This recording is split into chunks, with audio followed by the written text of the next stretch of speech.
new. Lord, I'm ready for change. I can't keep living like this. I don't wanna be the same.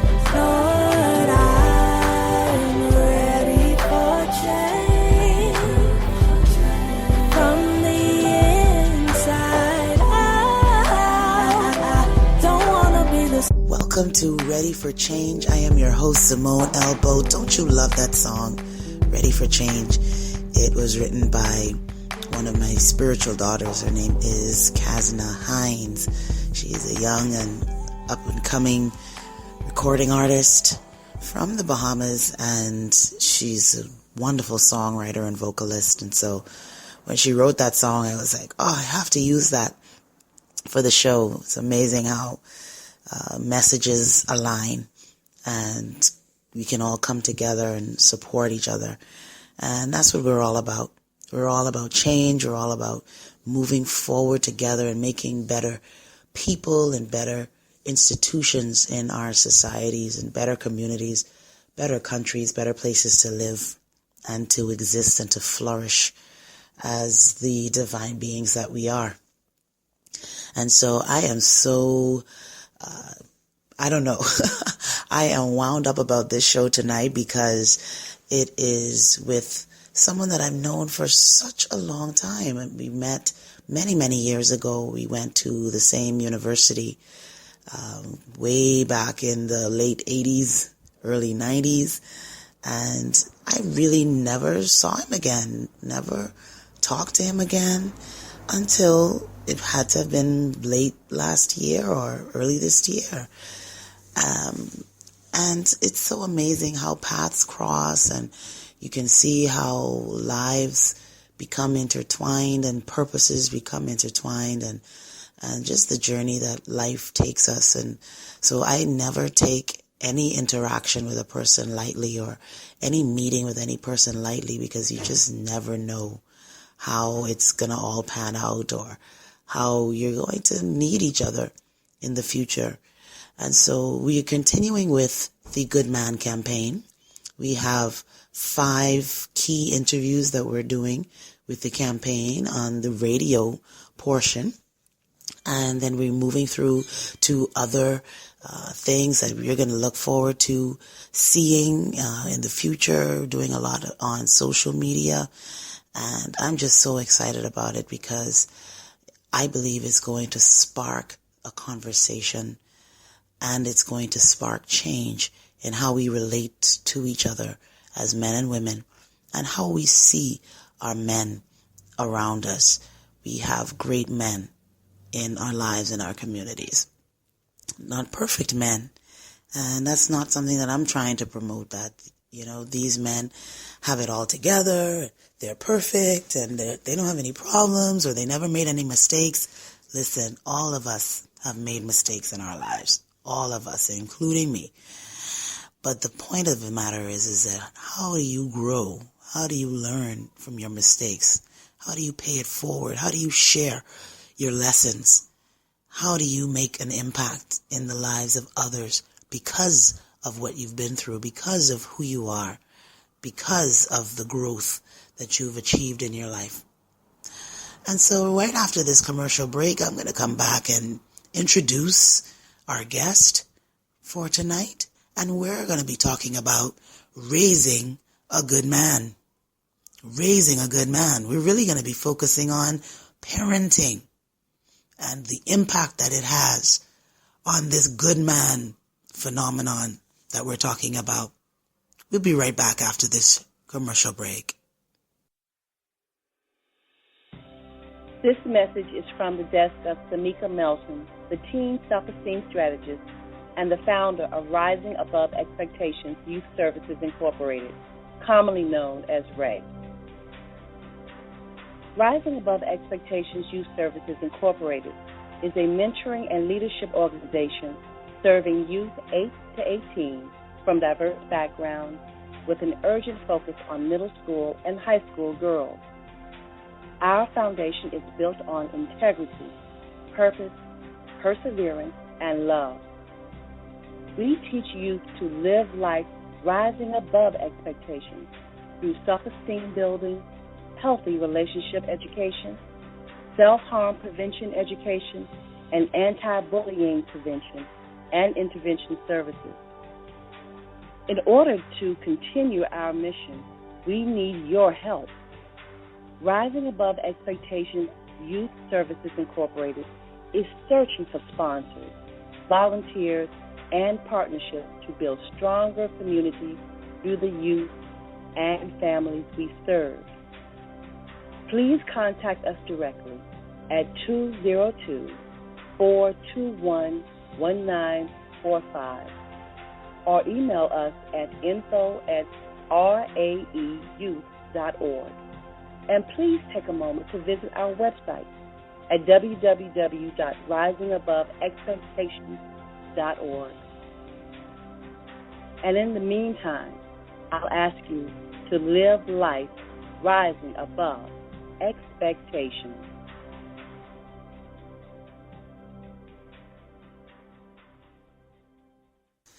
Thanks for tuning in to Ready for Change. I'm your host, Simmone L. Bowe. I am a speaker, an author, a mentor, and a transformation and transition strategist. And my life's passion and work is to really see people tap into who they really are and to live purposefully, to live authentically, and to live in wholeness and emotional healing, and to live in unity with each other. And so Ready for Change is really a platform that we can talk about things that we need to change personally, professionally, or in our communities. And really it's about getting people to look inward and take responsibility for where they're at and for how they contribute to the things that they may be experiencing in their lives, and to do what is necessary to move forward, right? It makes no sense lingering in a place of discontent, frustration, stagnancy, and saying, I'm stuck in this, this is where I'm doomed to be. Oh no, you do not have to remain where you are. You have the power, you have the tools, the strategies to do what is necessary to change. I have come to the realization, and I've shared this with a couple of people, that everything that you need is already in your life. You just have to change perspective. We just have to open up ourselves to see what's already around us. And when we focus in and make a determination that this is what I want, all things will open up before you. The path will open up. It will light up. And you will see that it is the way. I truly believe that. I truly believe that. And so even with the Good Man campaign, I believe that this is by no accident, and I have yet to see what the end will be, but I believe that I'm going to walk down this path and I'm going to see the full impact of what this campaign is going to do, and these conversations with these great men and the other conversations that we will have with other great people as we move forward. So tonight we're going to be talking about raising a good man. Raising a good man. And our expert guest is Dwayne Bryant. And he is one of America's most dynamic motivational speakers. And at a very early age, he discovered the principles of hard work, perseverance, integrity, and applied faith. And because of those principles, he was able to earn a 4-year academic scholarship to Florida International University.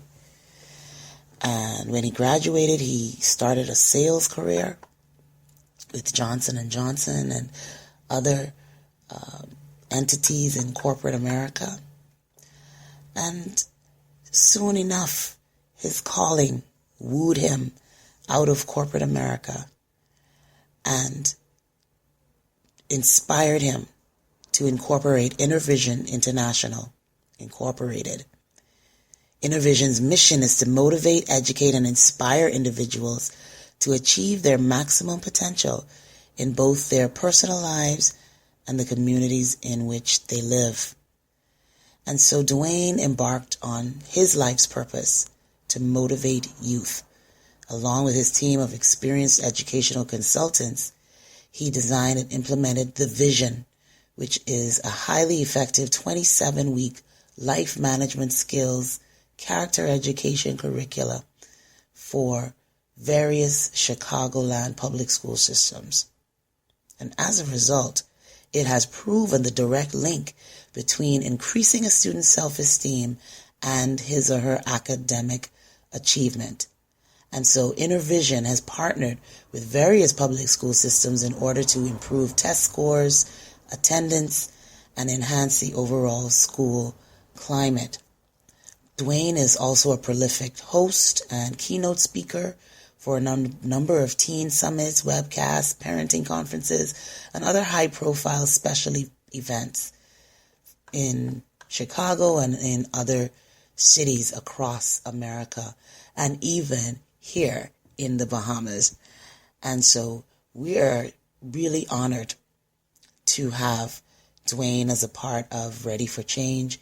He's already appeared on the Oprah Winfrey Show with Iyanla Vanzant, and he has also been on UPN, on Next TV, which is aired on Fox Network on Sundays. And his personal mission is to share his knowledge and experiences with those who desire to unlock their unlimited power.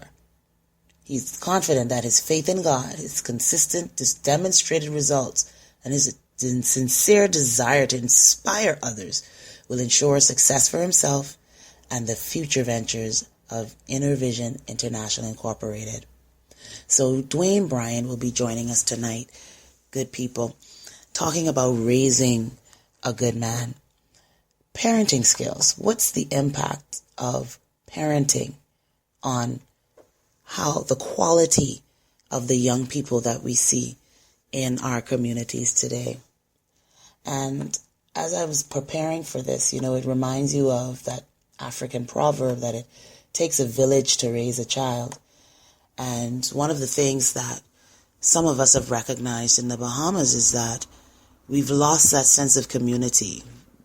People can tell you that, back in the day, that it was never an issue. If someone saw a child doing something or going the wrong way, that they could speak to that child, they can correct that child, and they would tell the child's parent and say, look, I saw your child doing XYZ, and this is what I did. And that parent would also reprimand that child and tell the child, look, you need to have respect. You need to have respect for your elders, respect for people in authority, respect for yourself, respect for our family. But somehow over the years, and maybe, with so-called enlightened people and modernization and so forth, people didn't respond well to that methodology. And we've come to a place today where you better not say anything to anybody's child. You better not, even as a teacher, you have to be so careful because the parents are coming to fuss you out. You're trying to help the child be a better person, and the parents don't even want that. They're not responsive to that in a positive way anymore. And so we've lost the sense of community. We've lost that sense of we're looking out for each other. We're making sure that no one gets left behind. And so I've come across this author, Dr. Peggy Drexler. She's written quite a number of things on raising sons. And she's written an article, Raising Confident Sons Who Have Respect for Others. And she talked about an experience she had where she was struggling with a lot of bags and a lot of things that she was carrying. And a young man, a 13-year-old, who didn't even look like the part of a gentleman, came and asked her with concern, can I help you? and she was blown away. And she calls children like Damien head and heart boys. And years of research on families and parenting have shown her, according to her, how successful moms raise self-assured and caring sons by nurturing their boy power, unquote. The artful combination of physicality and sensitivity to others' needs and feelings. And she highlights a few things to help boys to grow up with confidence and respect for others. And the 4 points that she raises are to help him develop a strong sense of well-being and sensitivity to the needs and feelings of others. And you can tell boys that have had that upbringing, those ones that don't mind opening the door for you or offering to help you with your bags or offering you a genuine compliment with no sexual overtones. The second thing she mentions is to foster his respect for others. So to accept him for who he is, and to encourage him to be responsible for himself and to treat others responsibly, to be a conscious, reflective person with a strong sense of identity and moral fiber.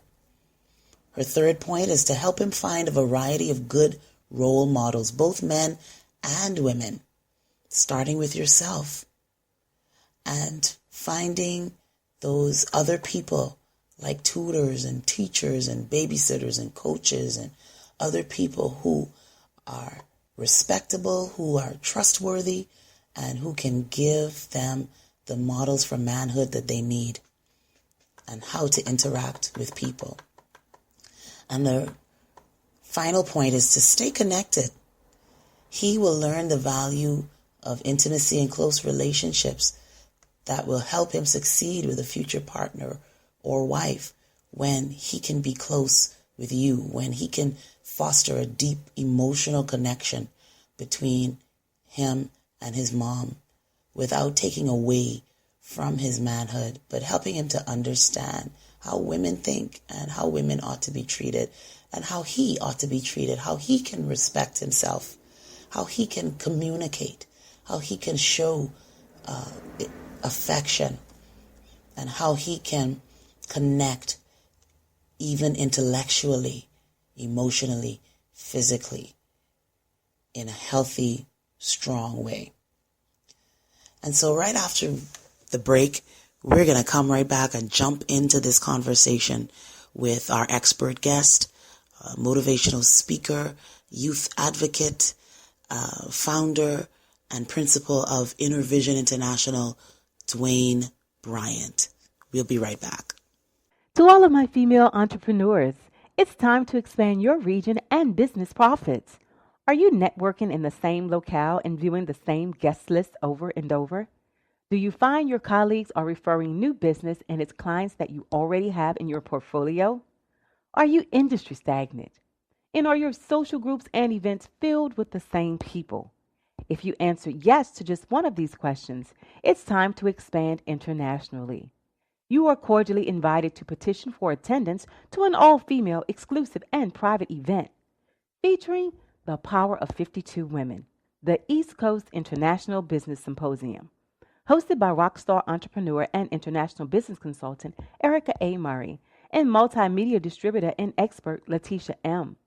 And moderator Ms. Joan Henry of the Women's Entrepreneur Expo, beginning February 28, 2015 in Baltimore, Maryland, March 28th in New York, April 18th in Washington, D.C., May the 23rd in Atlanta, Georgia, June the 20th in Boston, Massachusetts, and September, Africa. If you are serious about your business, don't miss this event. Go to www.thepowerof52women.com for more information. Once again, go to www.thepowerof52women.com and register today. This is an event you don't want to miss. Hello, everyone. All are ready for change listeners. Thank you for tuning in. I am your host, Simmone L, Bowe, and I am so honored to welcome someone that I've known for a very, very, very long time. I haven't seen or heard from in a very, very, very long time. And it's just amazing how life is and how it comes full circle and to see where we all end up and what we're doing. And so it's my pleasure to welcome to Ready for Change tonight, Dwayne Bryant. And he is... Simmone! What you saying, DB? Hey, I tell you what, I'm feeling this doggone cold weather. Wish I was in the Bahamas with some of that sun-kissed heat. I know you miss it. You just better hop on over. I'm going to have to. You know, Southwest flies direct now to the Bahamas from Really Chicago. now? Yes. Really? Yes, when I was we over getting there. up there. We are getting up there. I'm trying to tell you, when I was over there a couple months ago, I flew back directly to Chicago with a layover in Atlanta from Bahamas. Wow. And how long was all of that all together? You know what? It wasn't long, actually. No, I take that back. It was a direct flight from the Bahamas to Chicago. Really? Yes. I'm telling you, so man. So was it about 3 hours? About maybe 3.5 hours. Yeah, maybe 4 hours. Wow, Yeah. That is amazing. Yeah, it wasn't bad at all. That is nice. Yep. 'Cause I knew we had direct flights into New York and direct into Atlanta. Listen, Bahamas have arrived. Bahamians have arrived. I'm telling you, we are on the map. Yes, sir. And Ready for Change is about to be on the map to have such an esteemed guest tonight. Well, after I read your bio, I said, I can't be intimidated because you've already been on the Oprah Winfrey Show. You've already been with Iyanla Van Zandt. I mean, these are like my idols. Well, listen, you're the Oprah Winfrey of Nassau, Bahamas. That's what I'm talking about. That's what I'm talking about. Absolutely. So it's so good to have you on the show and a part of this movement, I'm calling it, for the Good Man campaign. And you are our third expert guest. And throughout this campaign, we're just talking to men, about men. Okay, we like that. I just did a panel this weekend at the Black Women's Expo. Men talking to women about men. So let's do it. I'm telling you, because what I found, and I'm sure that some things are a bit universal, but what I found locally here in the Bahamas is that sometimes men don't get the voice or the respect that they deserve.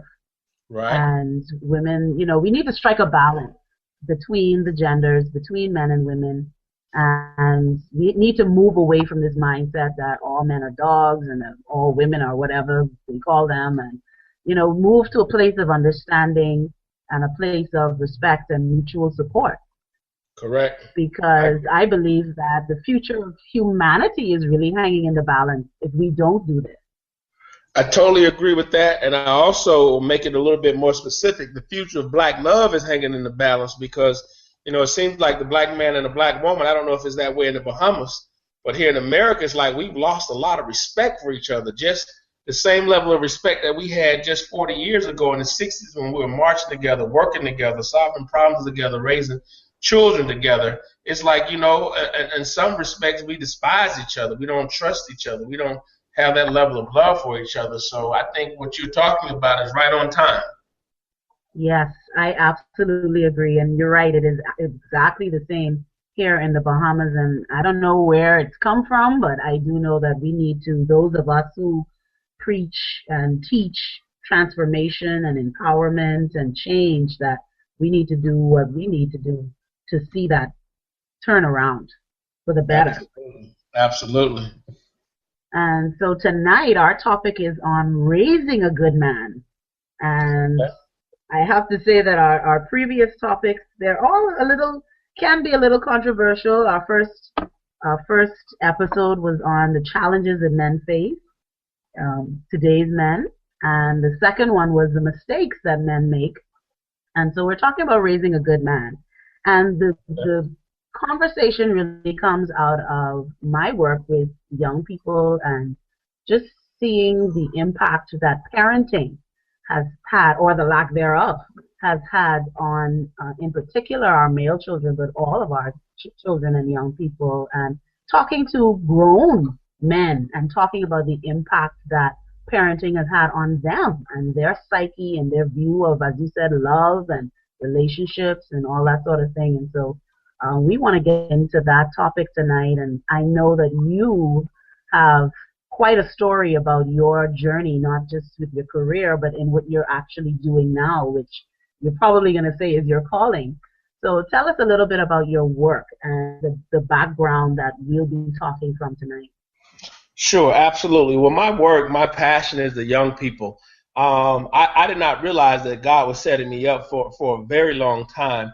But when I was in high school, I used to actually develop programs for inner city kids at the Callahan Community Center.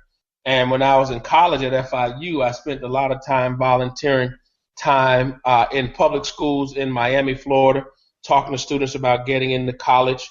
When I graduated from college, I worked for Johnson & Johnson for 6 or 7 years in my corporate career. And every state that I lived in, Detroit, St. Louis, Miami, and Chicago, I spent time volunteering with students. And it wasn't until I was in St. Louis that I spoke, and a child sent me a letter saying, "Thank you, Mr. Bryant, for speaking about bullying." And now I realize that a man can solve his problem with his mind instead of his fist.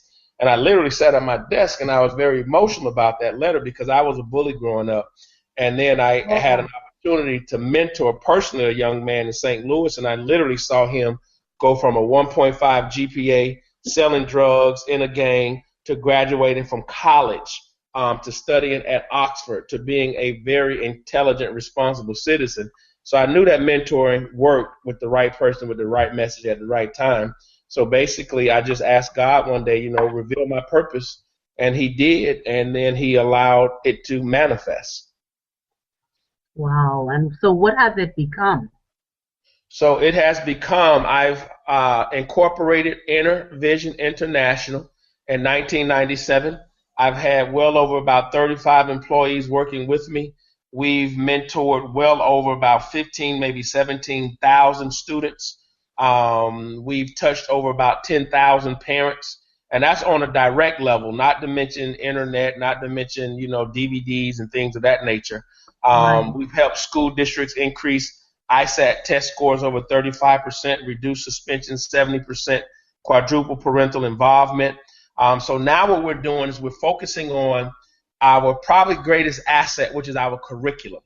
Our curriculum, we teach students goal setting, time management, conflict resolution, bullying, the power of words, hope, hygiene, grammar, study skills, things that they should be learning at home, but they're probably not. They should be learning in school, but they're probably not, because we want to make sure young people are prepared for the world, not just to do well academically in a classroom, but to be great leaders, to have integrity, to handle their responsibility, to know how to manage their time. So we're focusing on our curriculum, not just for Chicago, but we're looking to market it globally. Eventually it will be in Spanish, English, Portuguese, Mandarin. We want to make sure that most urban cities around the world, we are in there focusing with our curriculum to be able to help students navigate life. That is so important, and I really believe in what you're doing and doing things similarly here, and I think it's really, really necessary. And so you mentioned that your program touches not only the young people but the parents. Yes. And I want to talk about a little bit, what are the top challenges that young people face in today's world out of all the ones that you've touched? And then let's talk about perhaps the challenges that parents face in raising young people today. And this is regardless of gender, because we're going to talk about the impact on young men and boys, but generally speaking. Absolutely. And what's funny is it's regardless of gender and regardless of race. I think the first thing that young people face is almost the same thing that adults face, is a sense of identity. Who are you? So many young people want to fit in. They want to be liked. They will do stupid things to fit into this so-called crowd that they want to be a part of. So I think the first thing that the first opportunity for young people is to really truly understand, who are you? And if parents are not in tune with purpose, like Dr. Miles Monroe would always talk about purpose, if parents are not in tune with that, then they can't teach their child. So if you imagine if you're blind, then you are leading a child into blindness as well. So that's the first thing that the students need to learn is who are they? The second thing, you mentioned 5 of the top things. Let me maybe just hit 3 of them. So once you know who you are, then you'll know there's certain things you can and cannot do. What are your standards? You know, young people try anything. They try weed. They try meth. They try freaking sex pills. They try dropping out of school. They try so many things just to be liked, just to be, accepted. So who are you? What are your standards? And what are you doing with your time? How are you managing your time? How are you spending your time? Most young people say they want to be successful, but they spend, according to Nielsen ratings, African Americans spend 7.5 hours a day consuming media, Hispanic 6.5 hours a day consuming media, and white folk 5.5 hours a day consuming media. Now, I guess Asians are doing better because they didn't have any stats on them, so maybe they're studying. Maybe. So those will be the top 3, or maybe 4. I think I gave you 4 that I would say. Wow.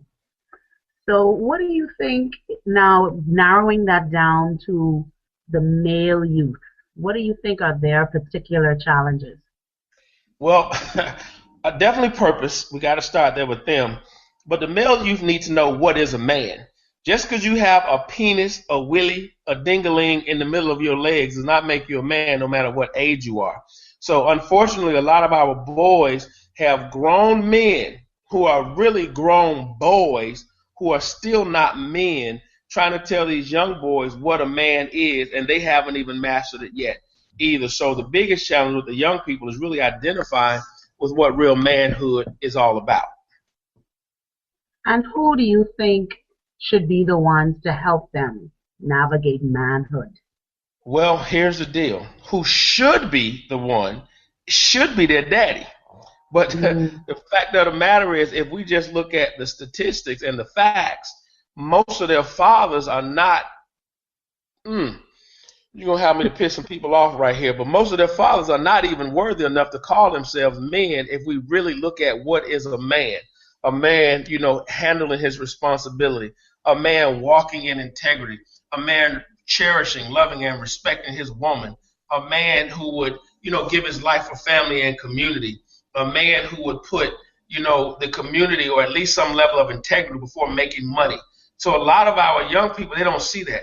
They see, stupid shows that they're watching. I don't want to say the big one that everybody's watching in Chicago. It starts with an E and ends with an E. Listen, not just in Chicago. You guys watching that in the Bahamas too? What? It's now the rain. Now listen. Let's take that for a minute. Let's take these reality shows for a minute. Our kids are consuming these shows just like candy.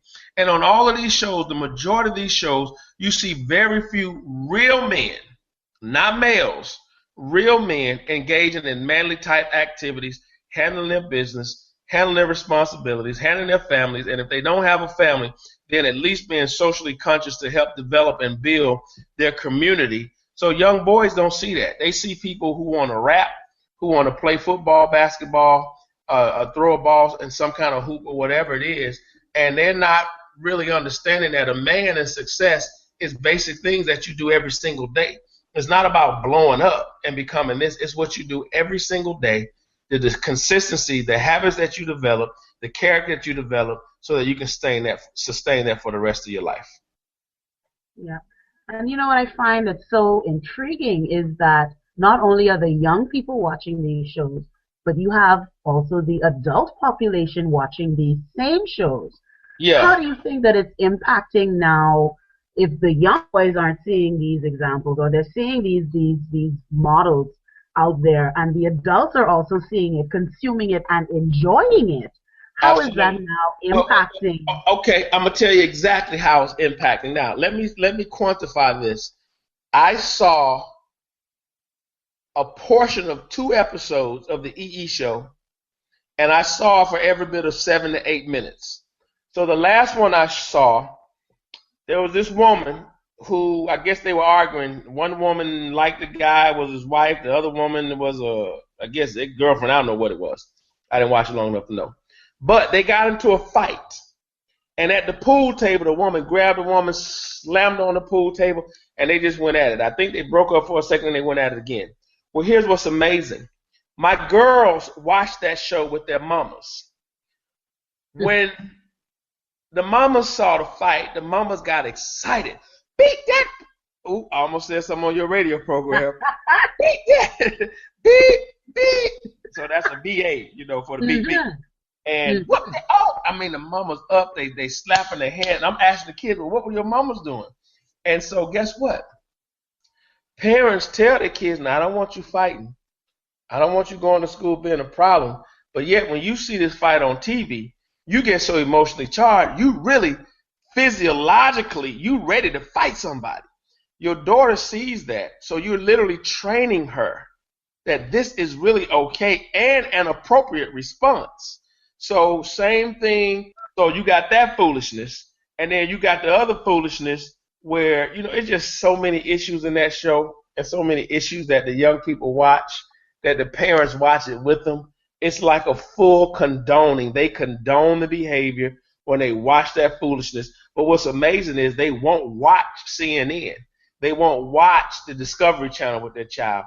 They won't watch a full episode of, the Egyptian adventures or the pyramid or something like that. But they will sit and watch hour after hour of strict, dumb, ignorant foolishness that's designed to zap their mind, to zap their brain, and they watch it, they celebrate it, and guess what? Now the major networks, they're all vying to see who's going to have the next stupid black program for foolish black people to watch.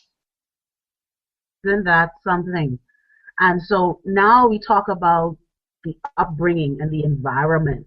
Because I can remember as a child growing up, and it's not to say that single parent homes aren't successful, because I believe that many of them are. But I'll give the backdrop of my upbringing. I had two parents in the home, but essentially my dad was very, very busy. So he was absent a lot. So he was present when it counted, but a lot of times he was not around. My mom was the constant. And she created an environment for all of us, for my sisters and I'm the youngest. And because she was an educator, she had a preschool of her own that she closed when I came around. I guess she was just tired by that time. But she made sure that the environment that we had was very structured. And it was filled with books. It was filled with music. It was filled with a routine. So, for instance, with me growing up with her as the constant, I knew that I had school. I knew that when I got home from school, I had a routine. Whether that was she gave me some time, she said, I had some downtime that I could relax, change clothes, do whatever I needed to do. But at a certain time, I needed to get into my homework. After homework, then I was free to do whatever I wanted to do, whether that was watch TV or read or anything like that, listen to music, whatever, play dolls or whatever. And then at a certain point, there was dinner, and we sat around the table as a family and had dinner. And after that point, then it was bedtime. And so I knew that I had this structure. And I saw it manifest in my oldest sister, because she's the only one of us that has a child. And they grew up actually in our family home as well. For a while, they lived with us. And so she brought that same routine into her daughter's life. And so I used to watch my mom in the morning. She would be the one up. She would be the one. We had a hot breakfast every morning. She packed our lunch. I mean, to the point where my lunch box was, the box that people would go to and say, well, can I have some of that? Can I have some of that? Because we had some leftovers and some other little treats and other things. And so by the time people started begging me at school, and I was coming home hungry, because you're sharing out all your lunch. But I'm just saying that to say that I really celebrate what my mother did, and my father by extension, to create an environment for me to be the person that I am today. Now, it wasn't all perfect, and there were some lessons because in that older generation, there were some things that they didn't talk about that they needed to talk about that would have helped me better on a personal level. But as far as having discipline, as far as having a focus and a love and a joy for learning and respect and all those other things, I got in my family home. What impact do you think that's having on the challenges that we're facing today? I mean, you just hit probably the top four things that I just mentioned. Structure, the time management, a sense of value, a sense of purpose.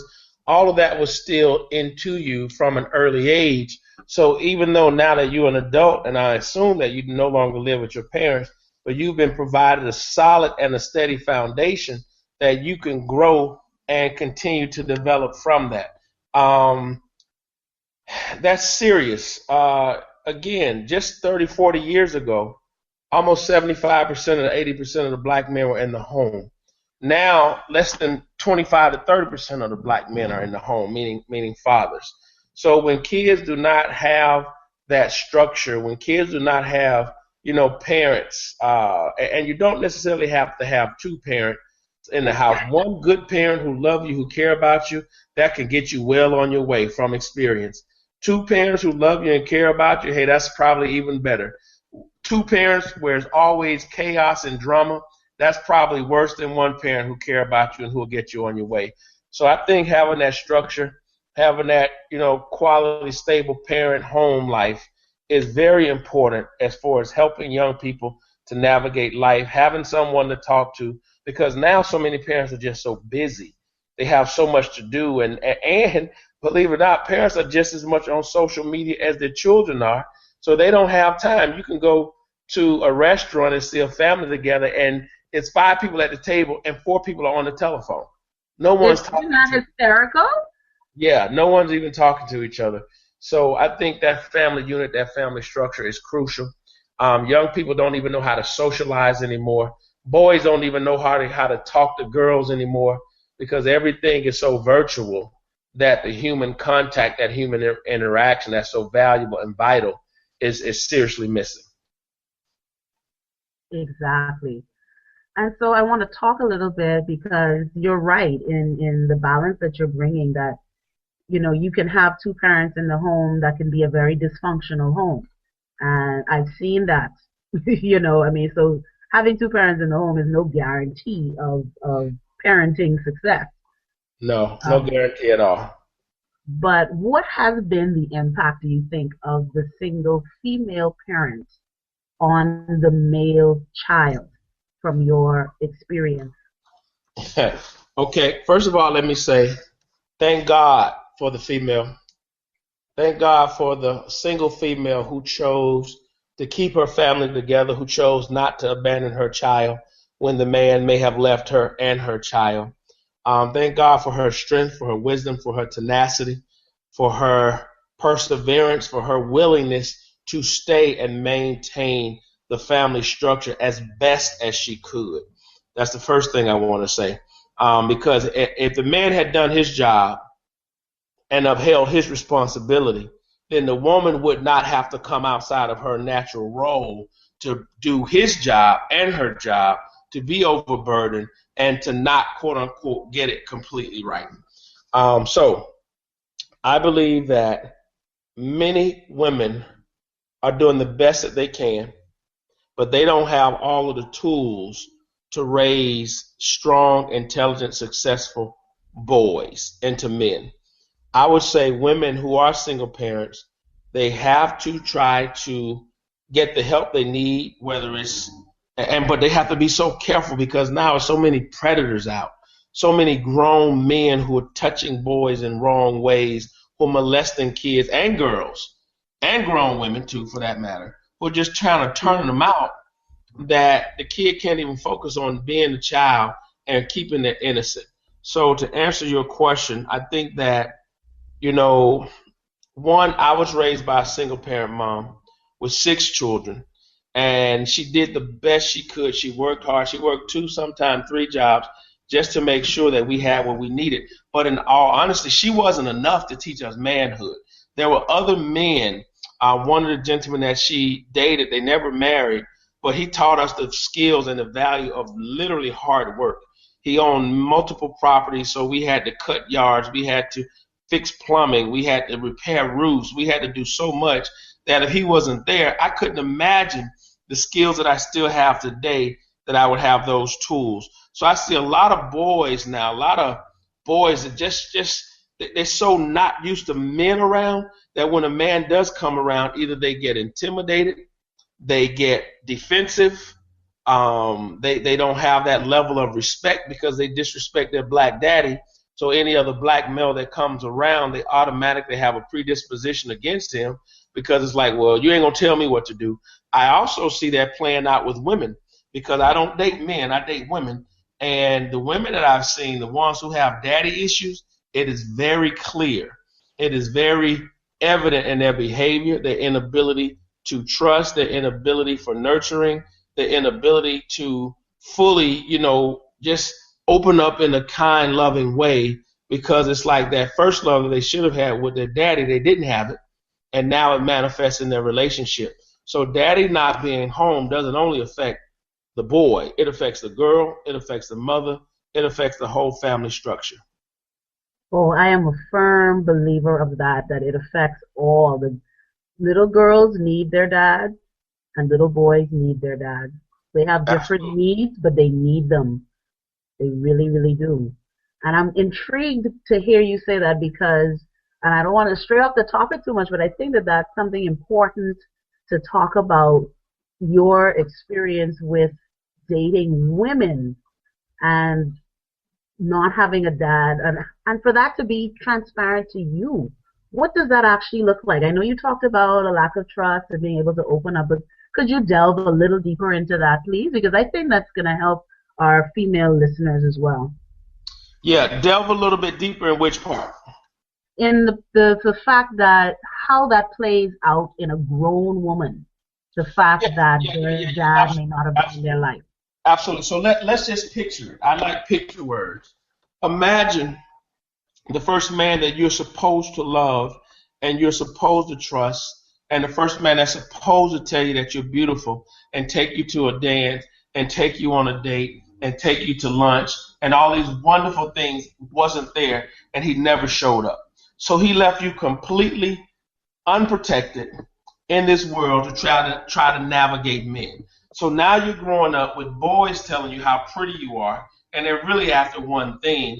And because you didn't have your father there, and sometimes maybe your mother there, to instill that sense of value, now if you're attracted to this dude, you're giving him way more influence, way more access to you than what you probably would had you had that strong daddy figure there. Now, there's no general rule, one size fits all, because there's women with daddies in the house and they probably just as crazy or loose as some of the other people, and there are women who didn't have daddy in the house, but their values and morals are intact. So I don't want to say that one size fits all. We're talking in general terms. Make sure specify that. So let's go with now this girl who did not get the loving, who did not get the nurturing, who did not get the affirmations that she needed from her daddy. Guess what? If she likes men, she's looking for that. And chances are in this world, as you know it, this world can be real mean. This world is full of wolves, predators, some sheep, some people who love you and care about you, but a lot of people who just don't.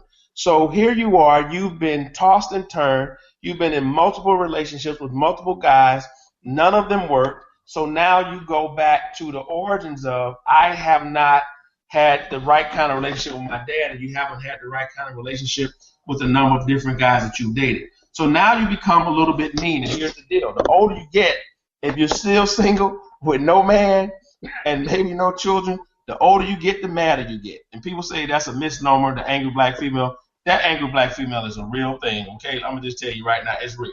I ain't saying every sister is angry. I'm not saying every sister that's a certain age is angry, but it's a lot of them angry. They're upset. But they don't understand that they also have a role to play in them being single and having no man. So a part of it is probably stopping to become self-aware, or to at least ask themselves, well, what impact did not having a father have on me? And they also should ask their guys, maybe their ex-boyfriends, hey, was I this way, or how was I difficult to love? Because when you really want to change things, that means you got to do things differently than what you've done it before. And the best way to try to find out, the impact that you've had on other people are the people that you've impacted. So talk to your exes, talk to the people, talk to your mother, ask her, what happened with dad? Because guess what? A lot of times when daddy leave, it ain't just because daddy is trifling. Mama could have been very difficult to deal with. I had the pleasure of actually, as an adult, not having my dad around, but I flew him to Chicago, and we had a weekend together, and it was the most wonderful weekend. I had an opportunity to forgive him, but I also had an opportunity to talk to him about growing up, because as a young man, not having my biological father, I had some issues there as well. But as he began to explain things and how my mom reacted and treated and spoke, because my mom would curse like a sailor, I understood I wouldn't stay there either. So it's a lot of healing that needs to be taking place with people who did not grow up with the father, who long for that man to be there. If you had a grandparent or a stepfather and you did not have that hurt or that void there, then you're probably okay. I'm talking about the ones who had that void there, who wanted that daddy contact and who never had it, and it affected them on a psychological level, and it may have manifested in different actions. So we just gotta understand what that impact is. Ooh, that was long. Yes, I absolutely agree. And as you were talking, I was just reflecting again on my own life and my own upbringing. And, as I said, my dad was away a lot. He was very busy. He was a career man. And by the time I came around, my mom became a stay-at-home mom. So I had the benefit of having her around all the time. But he was in and out. And it was kind of like a family joke, because he used to have his passport in his top pocket, and we would ask, Daddy, are you going or coming? And he was the kind who would just jump on a plane and he'd get clothes wherever he was ending up, So now let me ask you this question. Did your father have other families in other places, or was he just working in other places? Well, this is the joke now, Dwayne. This is what I'm getting to right now, because you know how it is in the Bahamas, right? Yeah, hey, I do. And they made a song about it. Papa was a rolling stone, dun. And so that certainly was the case. That was the case. Right. And as I think about all of that and how that's played out in my psyche, right? I mean, my dad really was the first person that I can say I danced with, and that was a thrilling experience. He would be the one to take our family out on outings. We would go out to dinner. So I learned, like you talked about, those social skills. My mom was big on that. And these were people who, they worked hard and they came into things in life. But humble beginnings and so forth, my mom was a stickler on. I remember being probably 2 or 3 years old and learning how to eat with a fork and knife, and having proper table etiquette from preschool, and so he would take us out. We would go out to restaurants and have dinner and know how to order things, how to read menus and all that sort of thing. And I'm so grateful for that experience, because I know that has prepared me in some way. But when I think about the flip side, the side that you're talking about now, where there were issues of stepping out and not being fully there, and I would listen to, my older sisters and I would talk about it, and they would say, well, Mommy was a certain way, and Mommy never wanted to go out with him, and she always wanted to stay home, and she put us first, and all this sort of thing. And so it makes you wonder, and so I saw the impact that it had on her when she finally found out that he had other children outside of us, and, he was her love, because he died first. He was my first parent to pass away, and she lived probably about 13 years after his death. And after she died, we found, because she was a writer, she liked to write things down and all that sort of thing. I think I got that from her. And we found little notebooks that she had around where she was like tracking their anniversary, and she was writing notes to him as if he was still alive and talking about what year anniversary would have been. So it was almost as she had this really deep love for him. Right. But it caused her to internalize. She didn't really deal or confront with that whole scenario very well, and it manifested in her taking on sickness. So she became a chronic sick person. You know, she had all these different ailments that would come up, and after a while we realized that it was probably a ploy for his attention. You know, because he just wasn't present. He wasn't present for her, and he wasn't present for us. I mean, you know, in those generation, they provide. You know, you're going to have the home, you're going to be educated, and all this other stuff. But the emotional connection that you need, I don't know if he was able to get really into that part of things, and I see that happening. That played out in my life as well. Absolutely, and see that emotional piece. Parents oftentimes think, I can give my child everything that they need and they'll be okay. But what they need is the emotional attachment, the emotional support, the fact that I can come to you and talk to you and help you navigate and guide me through life. Not, I got a new bicycle, I gave you a new car, you got clothes, you got books and all of that stuff. You know, that's your physical needs, but your emotional needs, if that's not taken care of, you know, it could be far more damaging than having your physical needs met. And a lot of times, you know, men, we have it easy or we have it bad in thinking that, hey, I'm providing for you, that should be enough. You know, I told you I love you, that should be enough. I love you because I brought home food and clothing for you. But true love, man, it goes way deeper than that. And, you know, a lot of guys, we just get that thing wrong. Not that I want us to become so emotional where we sit and talk as long as a woman. God forsake that. No, never, ever that. But, you know, we got to be a lot more emotionally attached than what we are.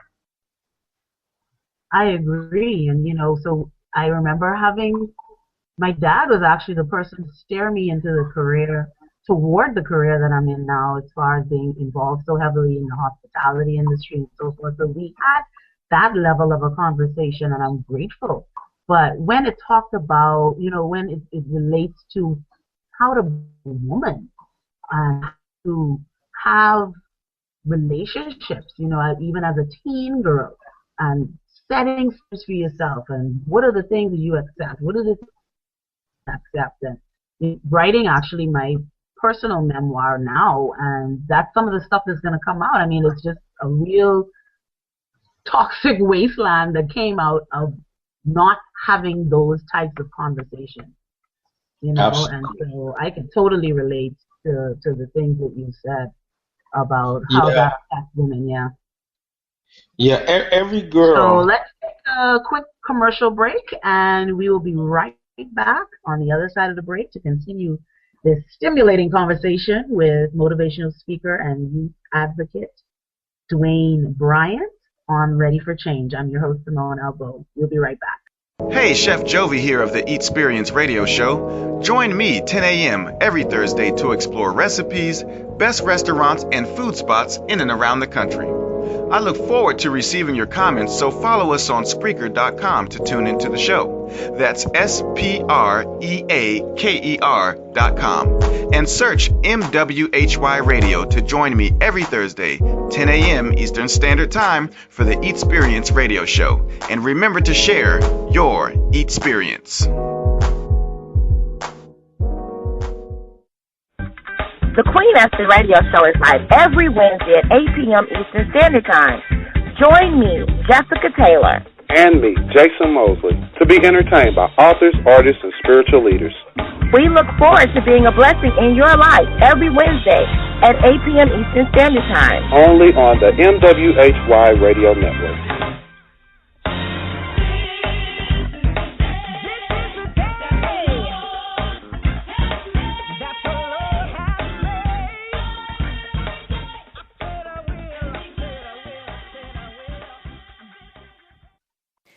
Incarceration doesn't just affect the one behind bars. It affects everyone. Here's your chance to let others know that being locked up leaves others locked down on the outside, hurting emotionally, economically, and spiritually. We want to know how you feel. Go to www.lovelockdownseries.com and make your creative voice heard. lovelockdownseries.com. We're listening. Welcome back to the show. This is Ready for Change, the show where we don't just talk change, we live change. And tonight our expert guest is Dwayne Bryant, and we're talking about raising a good man. So let's get on this side of the break as we take this show home. And, it's so hard to wrap this up, but it's such a great conversation. But I'd like to focus this side of the conversation on parenting and the role now of women raising men. And some women love to say that men are dogs and that there are no good men around. But if we look at the total picture of this, women have had a hand in raising men. How have women contributed to this mindset or this almost reality that we have some men that are not so good out there? Well, you've heard the phrase, women raise their daughters but love their sons. So they teach their daughters the value of education, of working hard, of being persistent and persevering and going to college and graduate college. But their boys, they baby that little boy. They call him, this is my little man. This is my little man. So they treat this male thing like some kind of a prima donna. So now he's a grown man looking for another woman to take care of him. So he leave his mama house being taken care of by his mama. He never get off his mama's breast. So now he's looking for another woman's breast that he can cling on. Now that's not all men. I'm talking about that particular man. So therefore he's ill-equipped to be responsible. He's ill-equipped to be a man. He's ill-equipped to handle real man responsibility, which is why now more and more men are looking for women to take care of them. I have never seen such foolishness, but I'm seeing more and more. So yeah, women do have a role in it. So if you are a single parent mom, you have a responsibility to make sure that your male child is prepared to live, to lead, to learn, to love in his household. My mother made sure that her 2 sons, along with her 5 daughters, would know how to cook, clean, wash, iron, work, balance a checkbook, got educated, graduated from college, and was their ability to be a fully independent, living, thinking, functioning, feeling human being. That's not what a lot of these mamas are doing with their boys. They protect their boys to the point that even when the boys get in trouble, they're right there to make sure that they don't suffer those consequences. Sometimes life needs to teach you lessons that mothers shelter their boys from. So mamas need to understand you can't shelter your grown boy from life because it's too late then. But when you gotta begin to teach them those values is when they're a child. Some mothers, I see a couple of different things, Simmone. I see young parents beating the hell out of their kids, slapping them in the face. Shut up, boy, I told you, come here. Snatching them, grabbing them.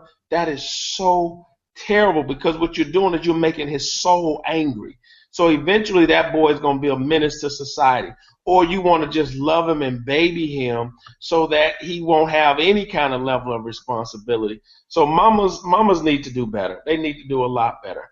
Again, I do not want to dismiss the responsibility of the black man because he laid down and had that baby too. So he's the most responsible one. But because she bared the child, she has the responsibility of making sure he grows up or she grows up to be a responsible adult. And I don't think I said this on the entire show, but they also need to make sure that child has the knowledge and the wisdom of God and the respect and the fear of God as well. Absolutely. I totally agree because that is certainly an anchor that we all need in our lives. Right. I've had conversations with men who have said that they have been raised by strong, independent women. You know, this generation of women that have had to come up and have had to do, whether that because the father left the home or they got divorced or, passed away, whatever the situation that caused the dad to not be in the home. And so they have this strong woman who's been able to hold it down and hold it together. And they said in many respects, their strong mother has emasculated them or treats them in a way where they are not respected as a male, that they're not listened to, or the mother just has such a strong hand on them that they don't allow them to fully express their manhood even as they're growing up. So even though her intentions may be good, somehow they're not feeling like a real man because of how their mom handles them. Would you agree, or would you have seen that in your experience? I am going to. Let me say this. I understand what they're saying, but I'm going to adamantly disagree because my mama was a strong woman. My grandmama, my single aunties. Only thing I know is a bunch of grown, strong, independent, self-sufficient women. But guess what? They weren't going to dominate me. It was not going to happen. Now, I do like strong women to this day, but I will never be run over by them. They will never railroad me because there is that woman that I call a man eater. The only thing she wants to do is emasculate a male because really deep down on her subconscious level, she hates men because she's still mad with her daddy. That woman is now grown, raising a son, and because she still hates her daddy, now her son reminds her some kind of subconscious way of her daddy, so she's still trying to get back at her daddy through her son. But at some point, dude, really, you a grown A man. You telling me because your mama was emasculating, now you can't be a man, dude. You better come with something better than that. You better go somewhere. You better read a book. You better sleep on a pillow. Go outside and stand in the rain. Get your manhood back because ain't nobody got time for that foolishness.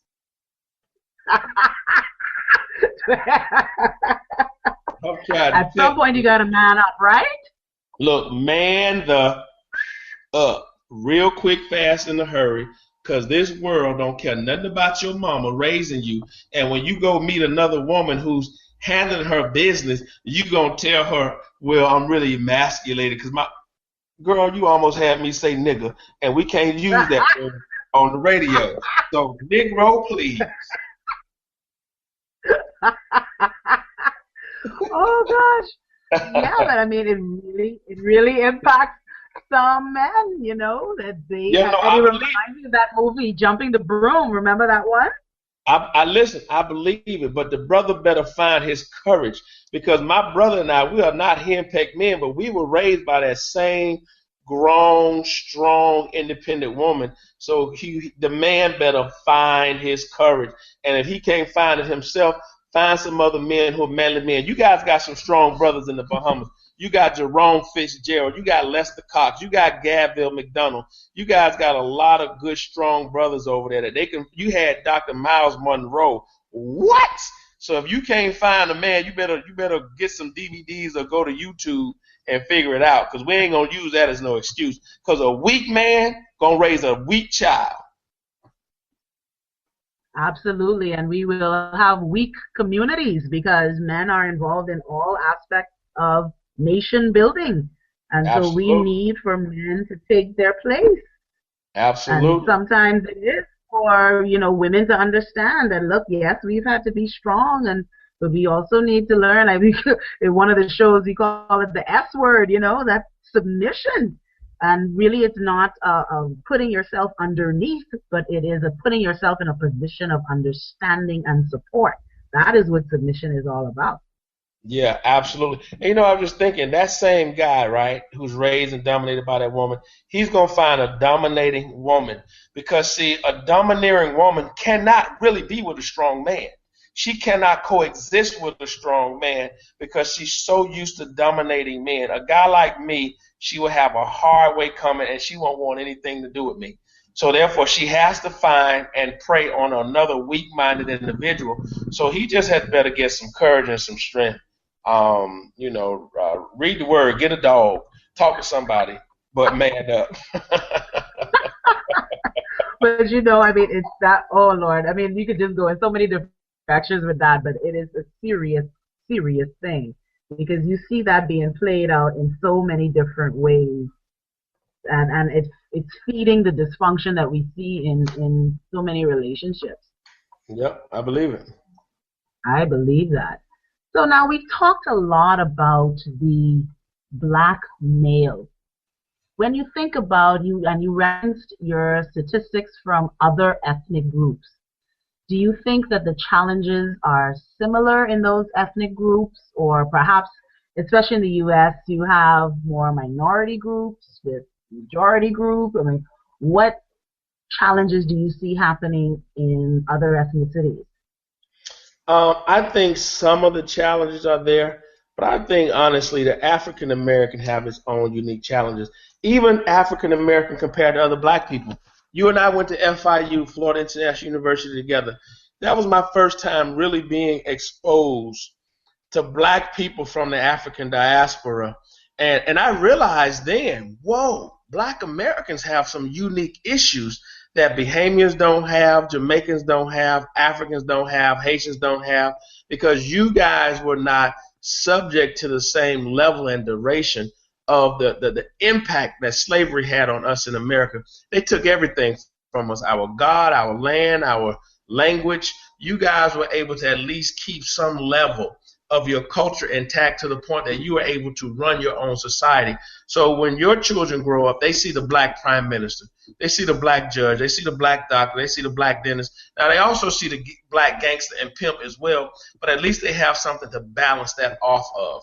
Here, it's a little bit different in that a lot of our young people don't see that positive role model living in their community, waking up in their community, thriving, going to work, coming home every single day. So the black American experience is very different, and it really has to be addressed and dealt with in a very different way. So other cultures, your Hispanic community, they still have a strong male presence in the home. They still have their language. They still have their God. The Asian community, the same exact thing. The white community, the same exact thing. So no, their problems are not going to be as prevalent as ours. When you look at unemployment rates, black men are usually twice more unemployed than white people. When you look at college graduation rates, black men are usually more than twice as less likely to graduate from college. Hispanics are not too far from behind us or in front of us, but the black American male, the black American female, we got, short of God coming back, we need some real help, because as a community, slavery, the impact of slavery is beginning to manifest itself now so strong that we don't have many more generations that we can sacrifice. We're in very bad shape. Yeah, and you know what's so funny is that we are realizing the more enlightened we become, even in the Bahamas, we're realizing that there's still too many people, there's too many systems in our communities that are still slave-minded driven. And it's scary because, you know, there's still, we're oppressing each other. We're suppressing each other based on these principles from way back when, and it seems as if it's almost subconscious. Because yes, we have had our period. I mean, we've had our period where women have had to fight for the right to vote. We've had our period where the black person has had to fight to get where they need to get so that they can have access to equal opportunity. So we've had that, and you're right, the duration of our struggle was not as long as the African American, but somehow that psyche is still there. So you still have, you see it in our workplaces, you see it in our homes, you see it in the churches, where you're still battling a slave mindset. And so it's such a struggle. Yeah, that slave mentality, or they can call it white supremacy, it's real. It's real, and it's not just an African American, even though it's probably worse here. But definitely, you guys have it there. I've seen it there. It's in Jamaica. where people think the white man's ice is colder just because it's white. It's prevalent.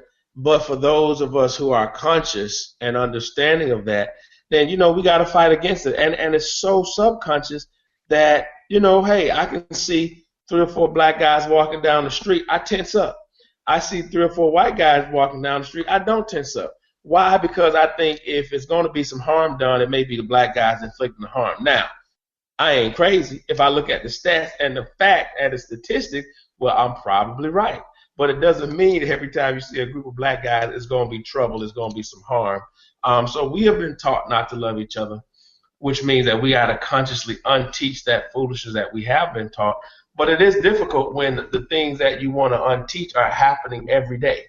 People say black on black crime. Well, guess what? White people kill white people. So it's white on white crime. Hispanics kill more Hispanic people than anybody else. So it's Hispanic on Hispanic crime. So everybody kill their own people.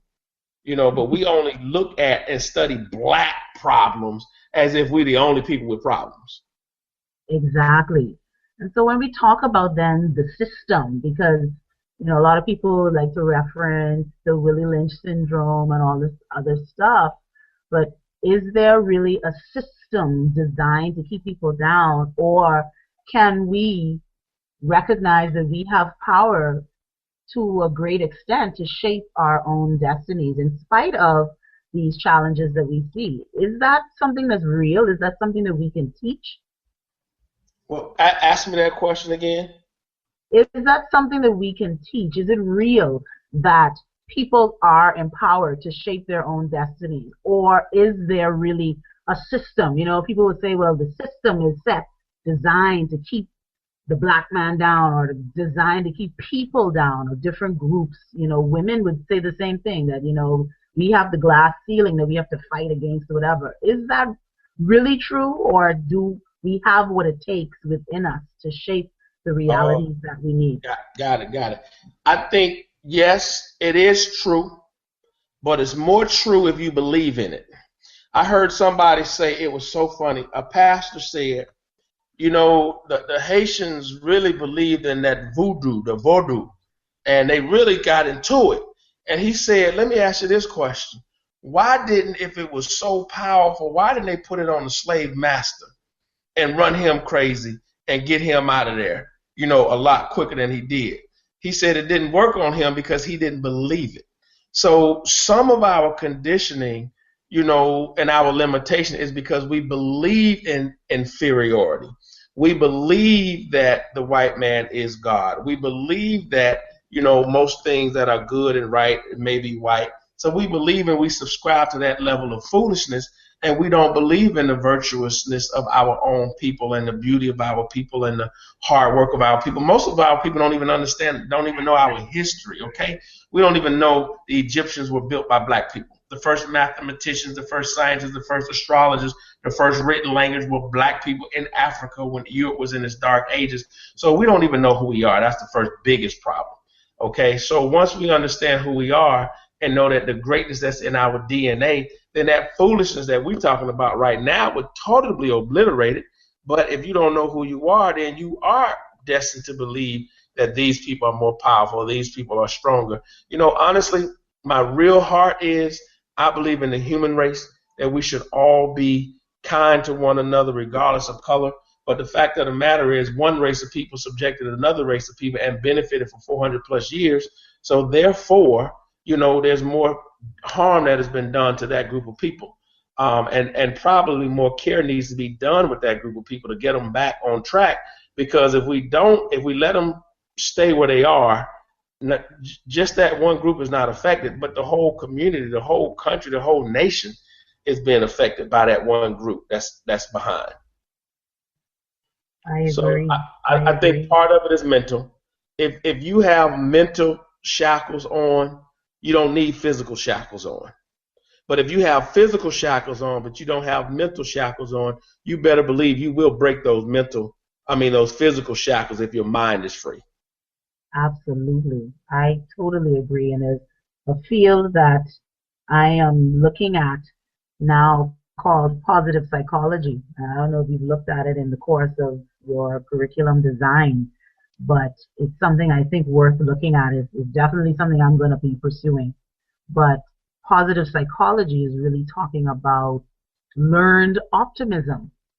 You know, in psychology, we talk about learned helplessness, you know, where we feel that we're the victim, that life happens to us, and that, you know, we don't have the power to change our circumstances. But learned optimism is teaching people how to see things from a different perspective, how to see the good, which is what this program is all about. This movement about the Good Man campaign is about, how do I see the good? How do I bounce back in the face of adversity? And so the whole study of resilience, how do I develop those coping skills that will help me to navigate life in a more effective way, as opposed to thinking that life happens to me. And is actually another friend of mine, and actually a relative. She's a cousin at the high school together, and she's in the U.S. as well. She is actually a PhD in this, and her focus is on sports psychology and the military, and teaching resilience to the military and their families.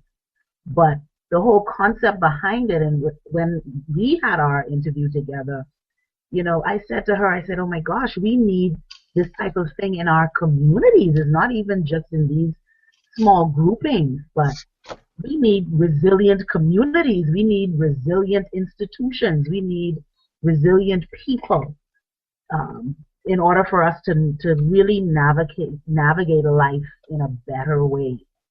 You know? I think that's very powerful. I think it's really vital. I think it's crucial. I think now more than ever before, and that's what I was saying earlier, we have to begin to equip our people with those kind of tools, because mental illness is rising, the inability to cope is rising, poverty is rising, and therefore that's just going to be more stress and more pressure.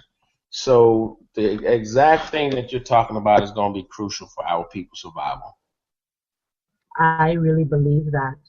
And so as we wrap up this show, let's talk a little bit about, we have already to a greater extent, but I'd like for you to focus this part of what your response will be on the adult male. If they are a father and they have children out there, or if they are, I hate to use the word successful, but a good man, a good real man, as you talked about, someone with integrity, someone that has purpose, and all these other things that you've described, what would you say is their role now in all of this? You know, they may not be able to reach their own children. Maybe they will. You know, you had an opportunity to reach out to your dad. Sometimes men don't have that opportunity, but how can they become more involved in creating the change that we so desperately need? Absolutely. I say that there's one word, and it's the word that my grandma used to always tell us: love. The black man has to love himself. And in loving yourself means you forgive the fact that you may not have measured up. You forgive the fact that you may not have been taught the skills that you felt as though you needed, or your daddy wasn't there for you, or your mother beat you down because your daddy wasn't there. Okay, love yourself enough, love your future enough to forgive all of those excuses, all of those hurts and those pains, and then turn that love toward yourself to equip yourself with the skills that you need to become a better man. You know, when we look in the mirror, we see the truth, but we pretend that we're something that we're not. So once you understand that truth, then turn your love to your family and community. If you don't, I don't have children of my own, because the work that I do, one, is perfect birth control, but two, I know that because I don't have my own children, it gives me no excuse not to help impact, you know, the children that I can.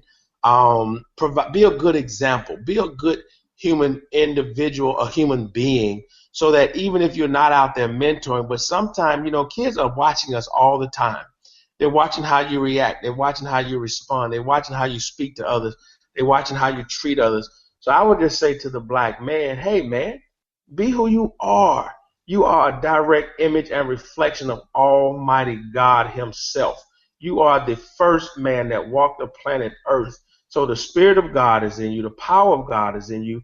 and you don't have to bend, you don't have to bow, but be loving, and being loving and understanding your purpose in life and understand what God has put you here to do and having the courage to do that. Then you won't be worried about what your mama did to you, what the white man did to you, what the black man did to you. That song gets old real quick. Be who you are. Walk according to the purpose that God has given you. Be bold, be brilliant, be beautiful, and be loving, and get it done. Absolutely, because we need all hands on deck.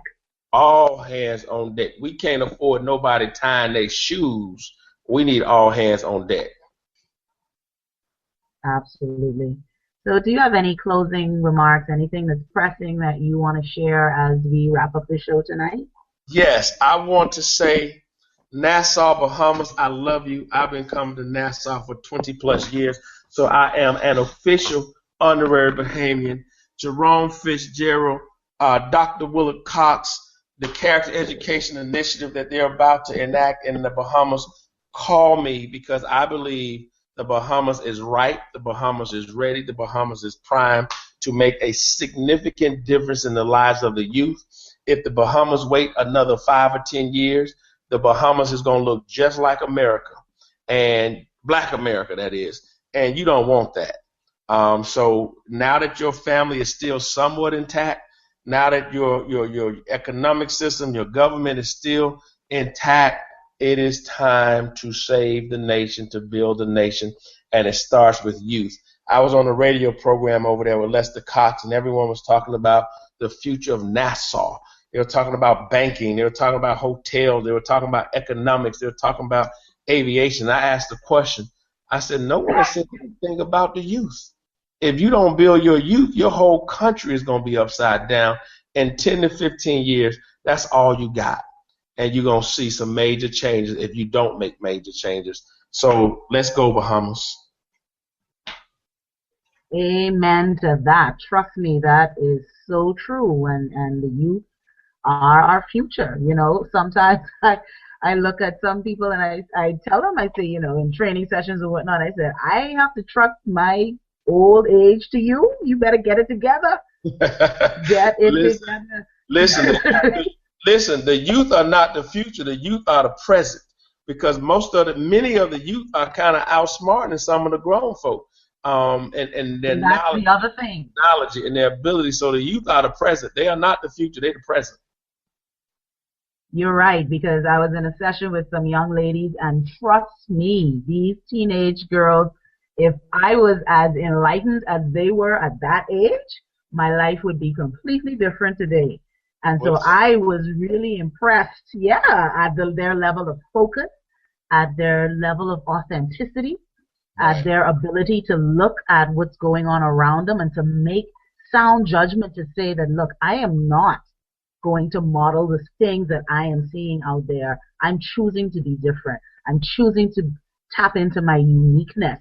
You know, and I looked at them and how they dressed and how they wore their hair and all this sort of thing. You know, in our day, it was all about conformity, and you know, you got to look the same, and everybody has to dress the same, and this particular standard. And yes, you have standards, but at the end of the day, you lose something of yourself by conforming and not knowing what it is to be yourself. You know, and so I think it's about reaching a balance. But I was really encouraged to see these young ladies and the strength. And yeah, they have the same struggles, and yeah, they have the same, you know, things that they fear and they worry about and that sort of thing. But I think that they have a much better springboard than we would have had. And so I always say that we don't have lost generations. I think the people that have caused young people to be challenged are us. Is the older ones who have not done what we have supposed to do to help them navigate life and to succeed in life. You know, one of my previous guests said, you know, one of the worst things that you can tell a kid is that, you know, do what I did. You know, you should want your child to do more than what you did and to stop some cycles. You don't want some cycles to be repeated. You know, if I never went to college, then you should go to college. You shouldn't tell me that well, you don't need college, you don't need school or whatever. I'm just using that as an example because college isn't the end all and the be all. But at the end of the day, we should be wanting our young people to strive for way more than we have ever done, because that's how we advance humanity. Yeah, I agree.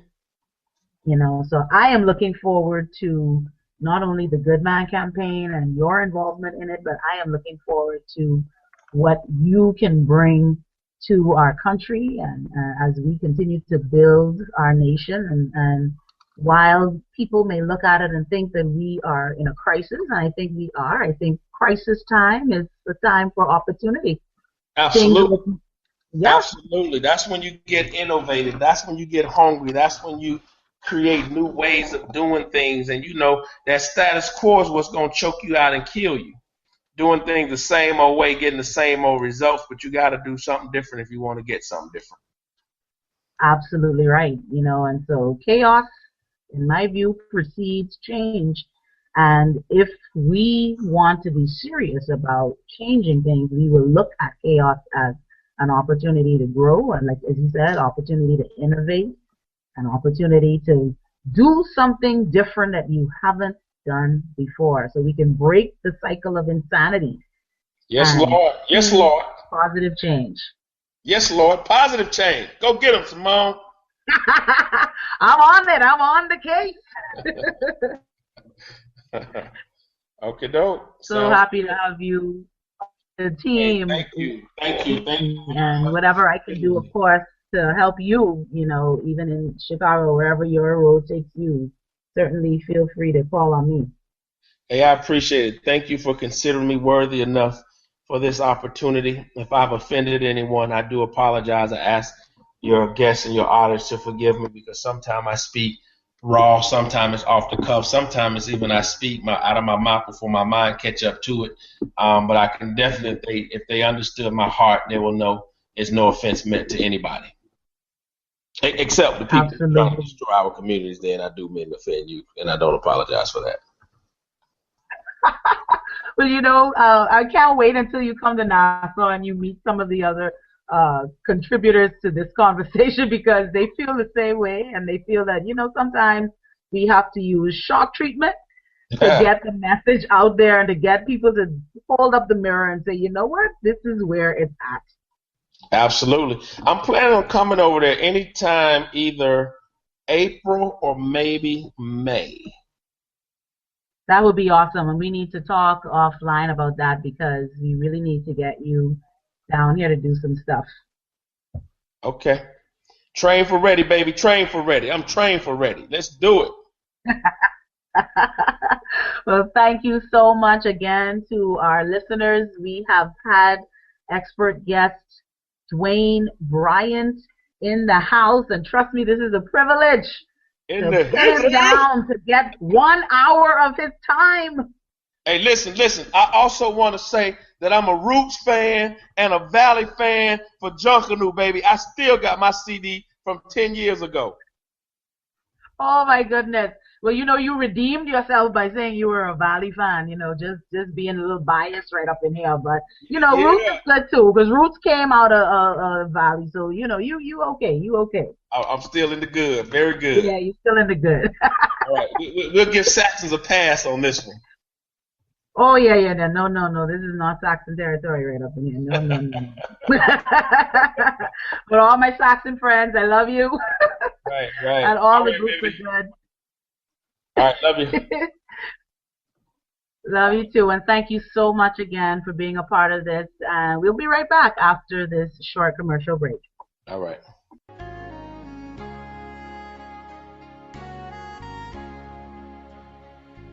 Are you frustrated, disappointed, discouraged with your life? Are you angry with God? What's holding you back from fulfilling your purpose? Are you struggling as a leader in ministry? Do you believe you have an end-time calling? If you answered yes to any of these questions, tune in to The Waymakers on MWHY Radio Network every other Friday at 11 a.m. Eastern Standard Time. We are here to support you. Join us to get the answers that will prepare the way of the Lord in your life.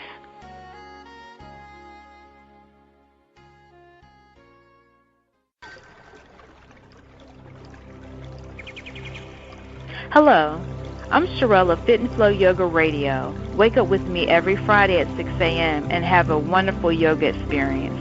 We'll explore meditation and discuss how various yoga postures can help relieve your everyday stress. We'll also make the connection between our faith and wellness. Follow us on Spreaker.com to tune into the show. That's Spreaker, Spreaker.com. And also search MWHY Radio to join me every Friday at 6 a.m. for Fit and Flow Yoga Radio with Sherelle. And until next time, surrender to your strength and always embrace your flow.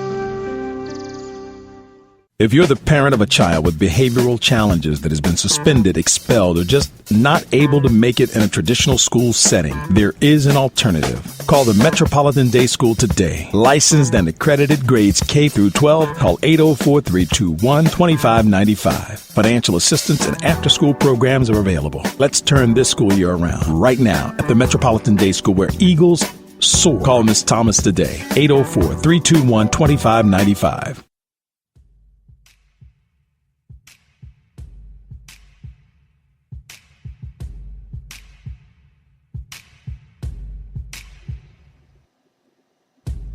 Hi, my name is Letitia M., owner of May We Help You Network. I want to thank you for joining us and enjoying our host here on MWHY Radio Network. Please visit us online at mwhyradio.com and like us on facebook.com/MWHY Radio. Tune in to learn more about our host and upcoming contests and our TV programming that'll be coming to you soon. MWHY Radio, bringing together business, community, and you.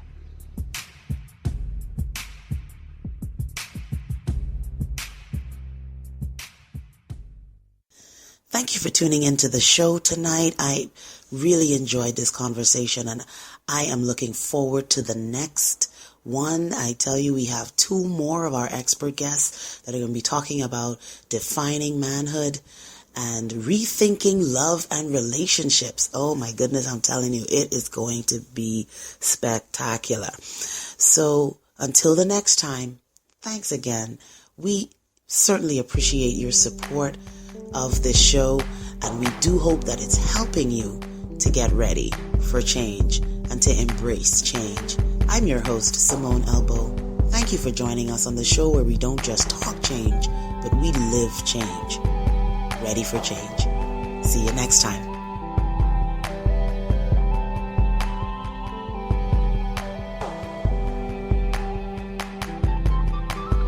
Take my heart, Lord, 'cause I'm really desperate for change. I don't wanna be the same. No, no, no, no, no, no. I am crying out to you, 'cause only you are able to make me brand new. Lord, I'm ready for change. I can't keep living like this. I don't wanna be the same. Lord, I'm ready for change. From the inside out, I don't wanna be the same. Falling and tripping, making the same mistakes. I can't continue living my life this way. Constantly going astray. Ooh, so crazy when I mess up.